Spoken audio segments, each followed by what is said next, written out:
자, 오늘은 창세기 32장 28절 한 절 말씀을 봅니다. 하나님의 사자가 나타나서 야곱과 밤새도록 씨름을 했습니다. 그런데 야곱이 그분에게 물었죠. 당신의 이름이 무엇입니까? 그랬더니 그분은 그건 대답하지 않고 오히려 야곱에게 이름을 물었습니다. 내 이름이 무엇이냐? 제 이름이 야곱입니다. 그랬더니 대답하시기를 너의 이름을 이제부터는 야곱이라고 하지 아니하고 이스라엘이라 하리라, 이렇게 말씀을 하셨습니다. 그러면서 왜 이스라엘이라고 하느냐, 또 이스라엘이라는 말의 뜻이 무엇이냐 하는 것을 그 다음에 설명하시는데, 우리 개역성경은 이 번역을 조금 이상하게 해놨습니다. 그래서 그걸 보면은 네가 하나님과 사람으로 더불어 겨루어 이겼다, 이렇게 말씀했어요. 그러니까 이건 사람하고 하나님하고 겨루어서 이겼다는 얘기인지 뜻이 제대로 나타나지 않았는데, 그래서 우리 개정판 성경은 조금 고쳤습니다. 그래가지고 내 이름을 다시는 야곱이라 이를 것이 아니요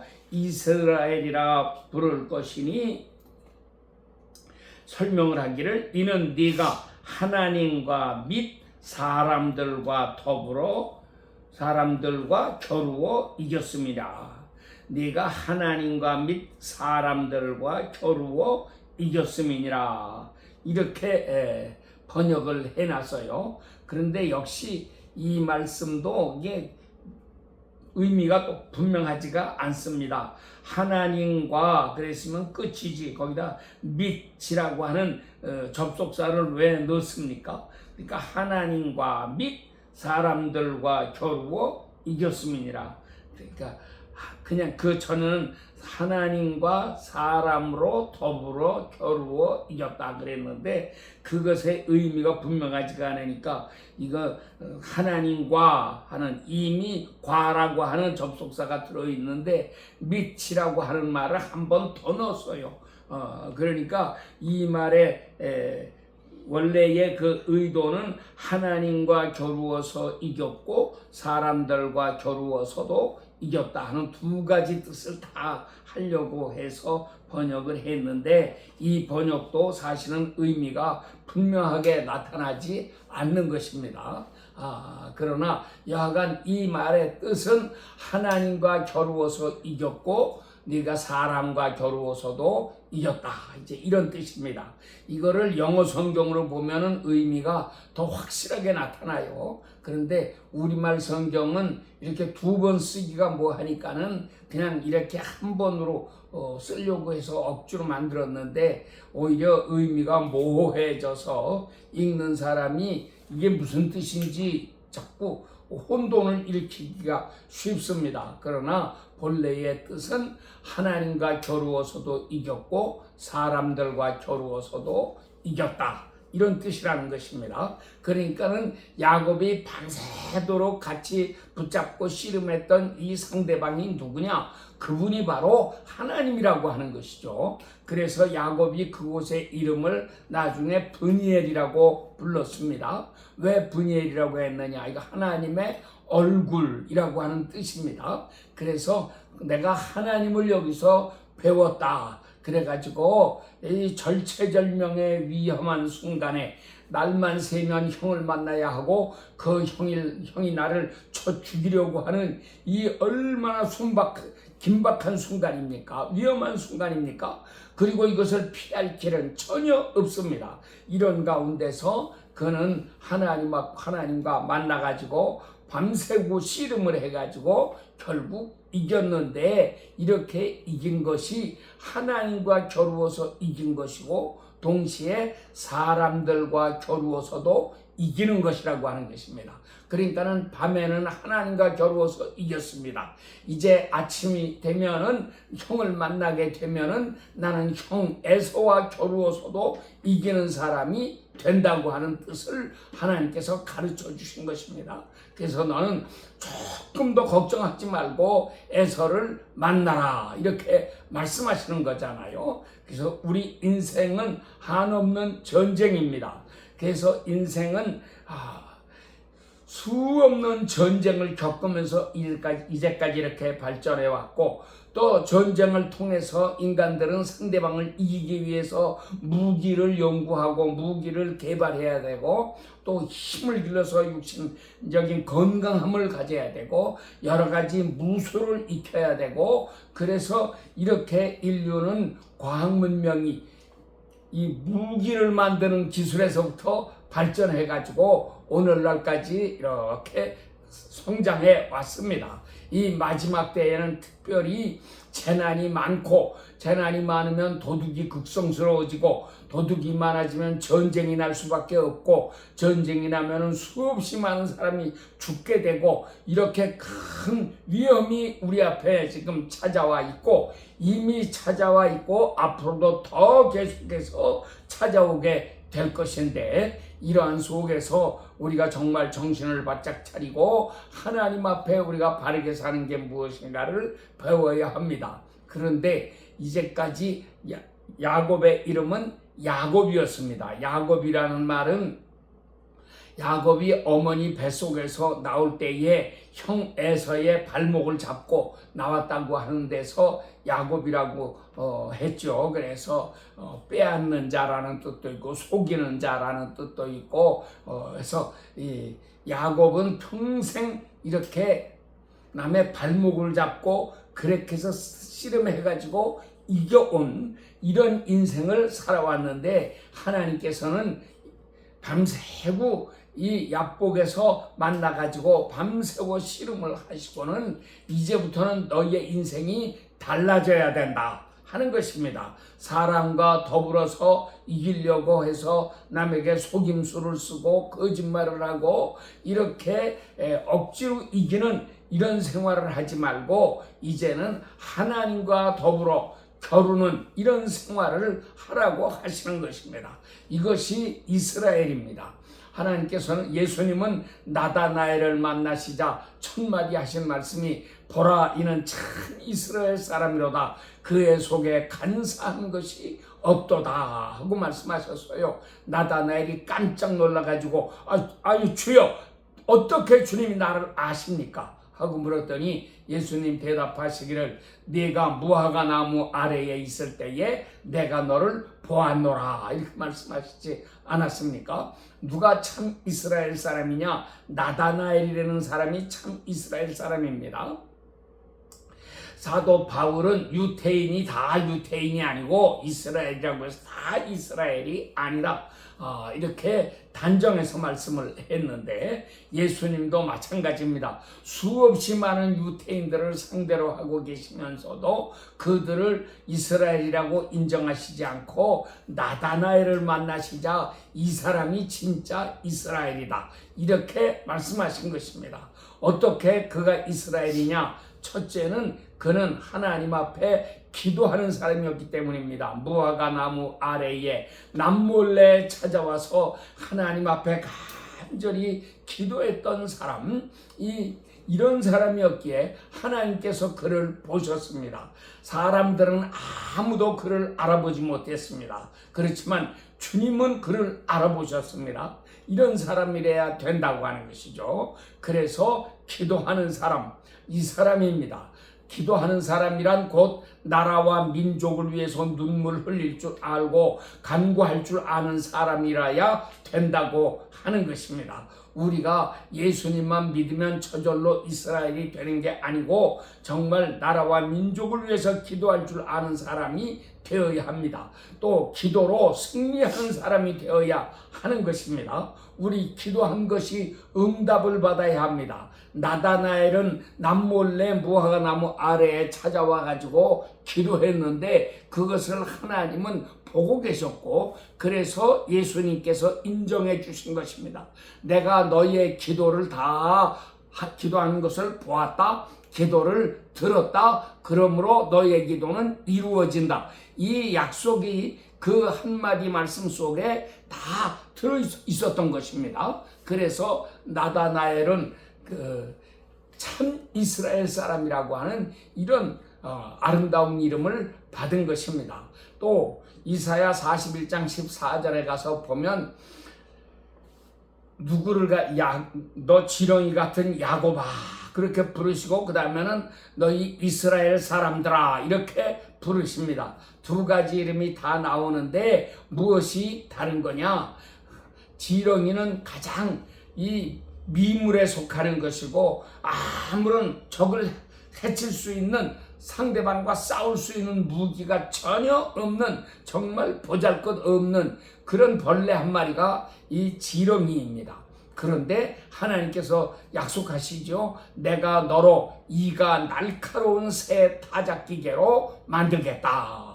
그래서 네가 산들을 쳐서 부스러기를 만들 것이고 작은 산들은 쳐서 겨같이 되게 할 것이다 말씀하십니다. 그러니까 하나님의 능력이 이렇게 지렁이 같은 야곱에게 임한다고 하는 것입니다. 하나님의 능력이 이렇게 임하면 야곱이라고 하는 이름이 변해서 이스라엘이 되는 것입니다. 그래서 우리가 오늘 이 이스라엘이라는 말씀을 같이 공부하면서 우리도 이 지렁이 같은 상태에서 변해가지고 네가 날카로운 새 타작기계가 되는 아름다운 변화의 역사가 일어나야 되겠다고 하는 것을 여러분들이 꼭 기억하시고 마음에 소원하시고 그래서 정말 새롭게 변화받아야지 합니다. 우리가 교회는 다니고 믿는다고 하면서도 우리는 여전히 한국 사람으로 살고 있어요. 이스라엘로 유태인으로도 변화가 되지 못했습니다. 유태인만 돼도 그래도 하나님의 율법을 배우고 하나님 말씀을 지키느라고 애를 쓰고 기도할 줄을 알고 절기를 지키고 이렇게 할 텐데 우리는 그나마도 하지 않는 사람들이니까 우리는 한국 사람에서 유태인 되는 것도 아직도 먼 그런 상태에 있는 사람들인데 유태인이 되었다고 해서 된 게 아니고 거기에서 이스라엘로 변화를 받아야 하는 거니까 이것이 또 얼마나 어려운 얘기겠습니까? 그런데 이렇게 하나님께서 야곱을 불러서 너는 이스라엘이다 라고 말씀하실 때에는 이가 날카로운 새 타작기계가 된다. 큰 산도 부스러뜨려가지고 다 잘 자란 돌멩이로 만들어버리는 부스러기를 만들어버리는 이 놀라운 역사를 이루신다고 하는 것입니다. 그래서 우리가 이 말씀을 마음에 품고 이 말씀이 오늘 나에게 주시는 말씀이다. 나는 참 이스라엘이 되겠다 하는 아름다운 결심을 하고 소원을 가지고 우리 주님 앞에 더 가까이 나아가서 은혜로 새롭게 변화받는 거룩한 역사가 일어나야지만 하는 것입니다. 여러분들 모두에게 이 역사가 일어나고 우리 대한민국 사람 온 국민들이 참 이스라엘 사람으로 변화를 받아서 세상을 새롭게 바꾸어 놓는 놀라운 역사가 일어나야 합니다. 경천동지할 이 역사를 하나님은 우리를 통해서 이루어 주신다고 하는 것입니다. 그러면 이 말씀의 뜻이 사람으로만 옛날에는 야곱이 사람과 겨루어서 이기려고만 했어요. 그래서 에서의 장자권을 그를 속여서 팥죽한 그릇에 빼앗고 그리고 아버지를 속여서 아버지가 축복해 주는 것을 자기가 형에게 갈 거를 자기가 뺏어서 받았고 그리고 외삼촌 집으로 도망 나와서는 거기에서도 그는 이렇게 속임수를 잘 쓰지 않았습니까? 그래가지고 큰 부자가 되고 그런데 그때에도 하나님은 속임수를 쓴다고 해서 나쁜 놈이라고 벌을 주신 게 아니고 옛날 에서를 속이고 아버지를 속이고 했을 때도 하나님은 다 눈 감아 주시고 이렇게 하셨고 외삼촌을 좀 속일 때에도 하나님은 눈 감아 주시고 야곱 편이 되어 주셨는데 이제 야곱을 크게 들어서 쓰시려고 하실 때에 하나님께서는 그것 가지고는 안 되겠고 이제 새 사람을 만들어서 써야 되겠다. 이런 마음을 가지시고 하나님께서 오늘 이 밤에 야곱에게 나타나셔서 밤새도록 씨름을 했고 그리고 나서 그 다음에는 너의 이름이 무엇이냐 물어서 내 이름이 야곱입니다. 나는 속이는 자입니다. 나는 거짓을 행하는 자입니다. 이렇게 남의 것을 빼앗는 자입니다. 이런 고백을 하게 되니까 아니다. 이제부터는 너는 새로운 사람이 되어야 한다. 곧 이스라엘이 되어야 한다. 그래서 이스라엘이라고 하는 새 이름을 주시고 야곱의 인생을 새롭게 변화시켜 놓습니다. 그래서 그곳에서 그는 하나님을 만나 배웠습니다. 브니엘이라고 하는 새로운 이름을 그 지명으로 지어 놓을 수가 있었고, 그는 하나님께서 환도표를 때리셨기 때문에 이것이 그 다음에는 건강한 사람이 아니라 찔뚝거리는 사람이 되게 되었지 않습니까? 그래서 그는 자기 육체의 건강을 자랑하고 자기 육체로 무엇을 할 수 있다고 하는 것을 자랑하고 자기의 능력이나 자기의 지혜나 자기의 지식이나 이런 것을 자랑하는 사람이 되지 못하고 그는 찔뚝거리면서 하나님 나는 아무것도 할 수 없습니다. 하나님 나를 불쌍히 여겨 주시옵소서 이렇게 기도하는 사람으로 변화되었다고 하는 것이 사실 가장 중요한 이야기입니다. 그래서 우리도 이렇게 변화받는 사람이 되어야지만 하겠습니다. 그래서 우리도 이제까지는 나의 육체를 자랑하고 지식을 자랑하고 지혜를 자랑하고 그래서 남들을 속이고 저렇게 바보 같은 놈 나에게 잘 속아 넘어가는구나 하고 좋아하면서 나의 세상적인 지혜를 자랑하고 살아왔지만 이제는 우리가 다 변화를 받아야 합니다. 이스라엘이 되어야 합니다. 헛된 세상 것 자랑하지 말고 남들 속였더니 그 사람이 잘 속아 넘어가더라 그런 거 기뻐하지 말고 정말 내가 하나님 앞에서 바르게 사는데 어떻게 살아야 할 것이냐 이것이 제일 중요한 거죠. 그래서 이스라엘이란 어떻게 살아가는 사람이냐 가장 기본적인 게 하나님 앞에 기도하는 사람이 된다고 하는 것입니다. 그래서 먼저 우리가 사람을 상대로 해서 이기려고 할 때에는 옛날 야곱은 여러 가지 술수를 썼어요. 속임수를 쓰고 거짓을 사용하고 이렇게 했지만 이제 그런 방법을 우리는 하지 말고 그런 방법을 쓰는 사람은 아직도 야곱이고 그런 사람은 절대로 성공할 수가 없는 사람입니다. 이제 그런 방법을 버리고 하나님 앞에 무릎 꿇는 사람이 되어야 합니다. 기도하는 사람이 되어야 합니다. 여러분들이 다 기도의 사람으로 변화받기 바랍니다. 우리 조국의 통일이 어떻게 이루어질 것이냐? 인간의 방법으로 되는 게 아닙니다. 상대방보다 저 북한의 김정은이 정권이 가진 것보다 훨씬 더 큰 무력을 가지고 좋은 무기를 개발해서 이것을 가지면 그를 이길 수가 있을 것이냐? 천만의 말씀입니다. 그걸로 되는 게 아닙니다. 우리는 첫째가 기도함으로 이루어져야 한다. 이것을 마음에 깊이 새기고 기도하는 사람들이 되시기 바랍니다. 우리가 살아가는 인생 이것을 옛날 어른들은 인생을 고해라고 그랬어요. 고해란 말은 쓸 고자에 바다해. 그래서 쓴 바다. 다시 다른 말로 바꿔 말하면 큰 풍랑이 끊임없이 일어나는 바다.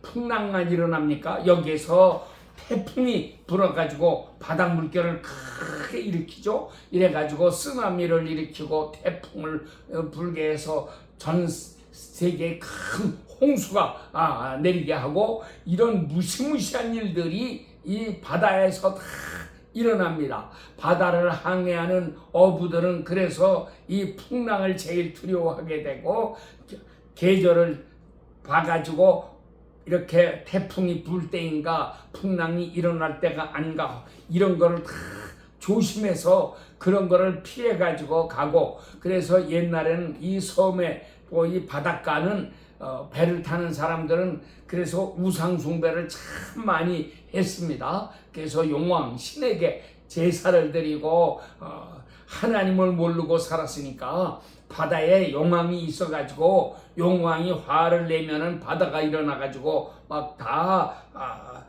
배들을 삼켜버릴 거니까 그래서 제사를 정성껏 드리고 제발 무사히 잘 고기잡이하고 돌아올 수 있게 해 주시옵소서 하고 기도하고 이렇게 했는데, 하나님께서 우리의 인생을 가리켜서 우리는 고해다, 쓸 꽃자에 바다의 자, 쓴 바다다, 풍랑이 많이 일어나는 바다다.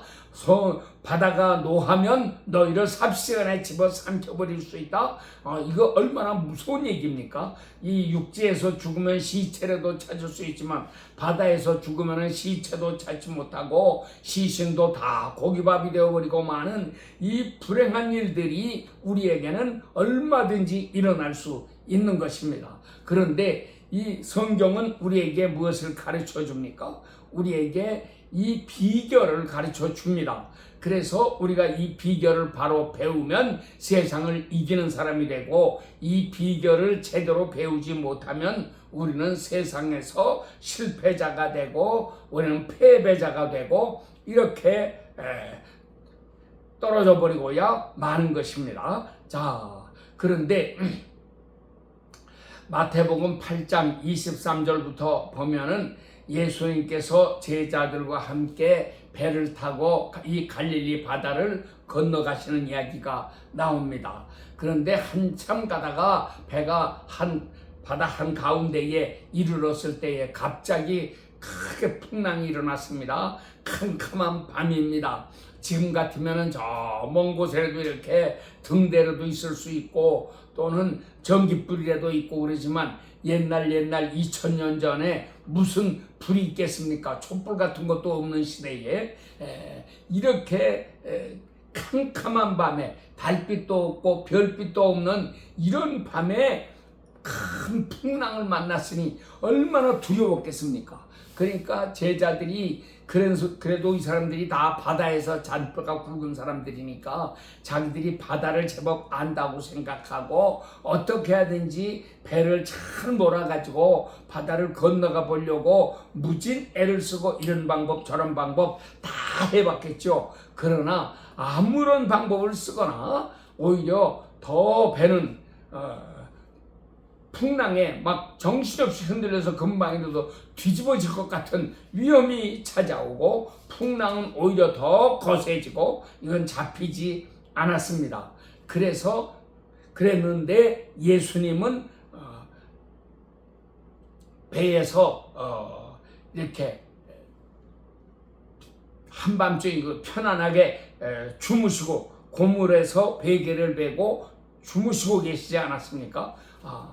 그런데 사실은 예수님이 진짜로 주무셨는지 주무시지 않고 가만히 누워 계시면서 제자들 이 녀석들 어떻게 하나 보자 하고 계셨는지 그거는 우리는 잘 모릅니다. 그렇지만 아마 제자들이 고생하는데 예수님이 평안히 주무시고 계신 게 아니고 아마 제자들이 어떻게 하는가 보자 하고 시험을 해보셨던 것 같아요. 그렇긴 한데 예수님이 이렇게 주무시고 계시니까 제자들이 하다 안 되니까 나중에 예수님을 막 흔들어 깨우지 않았습니까? 주여 우리가 지금 죽게 생겼는데 주님은 주무시고만 계십니까? 빨리 일어나셔서 이 문제를 좀 해결해 주십시오. 아니 자기들이 해결 못하는 걸 예수님이 어떻게 해결하라는 겁니까? 그런데 여기에 우리 성경에서 답을 주고 있지 않습니까? 우리 인생들은 해결 못하는 것을 예수님은 해결해 주실 수가 있다. 그래서 우리 인생에 아무리 어려운 일을 만나도 여러분 낙심하지 말고 주님께 간구하는 사람이 돼야 합니다. 전에 내가 친척되는 사람 하나가 있어가지고 그 사람이 병에 걸려가지고 이런 치료 저런 치료 다 해봐도 치료가 되질 않고 그래가지고 낙심된 가운데 있어서 전도를 했어요. 예수님을 믿으면 된다. 예수님께 기도하면은 고친다. 그러면서 예수님을 믿어라. 교회 잘 다녀라 하고 이야기를 했더니 그 사람 대답이 그래요. 내가 기도해가지고 고칠 병 같았으면 옛날에 고쳤을 겁니다. 그런데 예수 믿어가지고 병 고친다는 거는 말도 안 됩니다. 하고 나의 전도를 단번에 그냥 싹둑 잘라버리고 이렇게 거절했던 일이 있어요. 그 후에 얼마 안 가서 이 사람은 세상 떠나고 말았는데, 그런 걸 보면 참 얼마나 안타까운지 모르겠습니다. 여하간 제자들이 주무시는 예수님을 막 깨웠습니다. 그런데 예수님이 일어나셔서 이 제자들에게 믿음이 작다고 무섭게 책망을 하시고, 그 다음에 명령하시기를 바다야 잔잔해라 한마디 하셨습니다. 바람아 잔잔해라 한마디 하시니까 그 거석에 일던 물결이 갑자기 잔잔해지고, 그 거석에 불어닥치던 바람이 갑자기 잔잔해지면서 바다가 이렇게 잔잔한 연못처럼 이렇게 갑자기 변하고 말았습니다. 그래서 제자들이 무사히 바다를 건널 수가 있었는데, 그 놀라운 일들이, 말씀 한마디에 이 어마어마한 일들이 일어나는 것을 보고서 크게 놀래가지고, 대간절 이분이 누구신가? 누구기에 말씀 한마디만 해도 바다가 잔잔해지는가? 그래가지고 자기들끼리 이렇게 수군거리지 않았습니까? 이분이 대간절 누구시기에 이렇게 바다가 잔잔해지는가?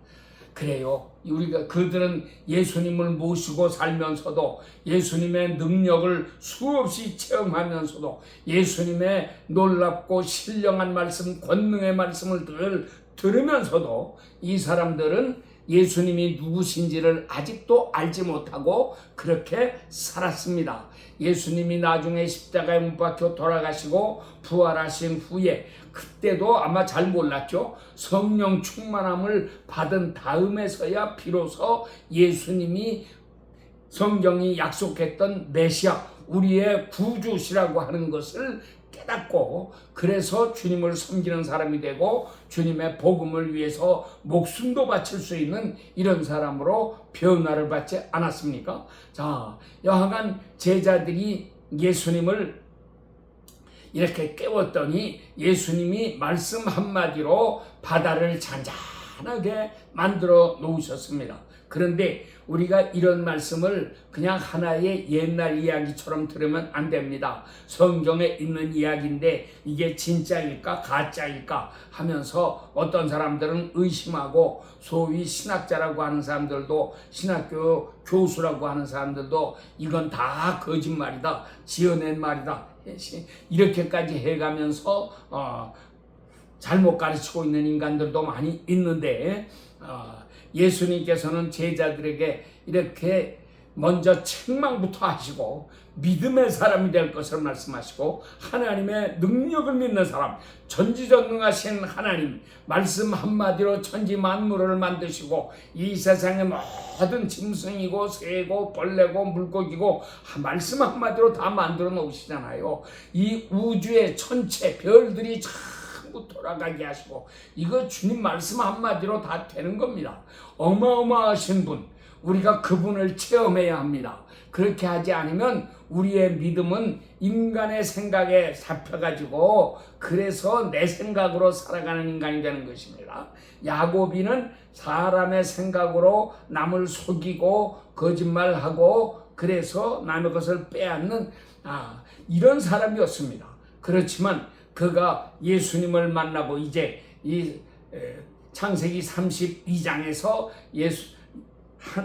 하나님의 사자를 만나가지고 씨름했는데, 이분이 바로 예수님이셨죠. 예수님이 찾아오셔가지고 밤새고 야곱과 씨름을 하셨습니다. 그런데 능력이 없어서 지시는 게 아니고, 예수님께서 끝까지 야곱을 시험해 보시지 않았어요. 그런데 야곱이 포기하지 않고 끈질기게 기도해가지고 결국 날이 새게 될 때까지 이렇게 매달리니까, 그 예수님께서 야 됐다, 나는 가야 되겠다 이렇게 말씀하시고, 너의 이름이 무엇이냐 물으시고 그에게 새로운 이름을 주셨습니다.